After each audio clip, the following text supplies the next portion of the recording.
कोणाशी दुश्मनी करा, भावाशी दुश्मनी करू नका.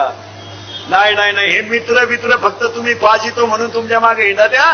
पाजायचं बंद करा, हे तुमच्या मौतीला येणार नाही.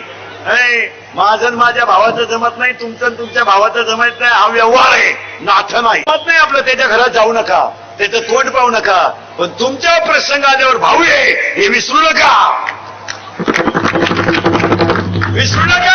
अरे नाही बोलत तो, नका बोलू, नका त्याच्या घरात जाऊ, नका जाऊ, नका जेऊ त्याच्या घरात, नका जेऊ. पण उद्या तुमचं ऑक्सिडेंट झाला, हॉस्पिटलमध्ये ऍडमिट केलं तर भेटायला येणारे केळं सफरचंद घेऊन येतील, पण 500 रुपयाची नोट घेऊन भावाकडे पाहणारा फक्त भाऊच आहे. अरे 500 रुपयाची नोट घेऊन उभा राहतो आणि पोराला म्हणतो इकडे ये, इकडे. त्याच्या पोराला नाही, आपल्या पोराला, इकडे ये, हे 500 राहू दे आणि लागले तर तुझ्या चुलती कुणा अजून घे, पण बिल ठेवू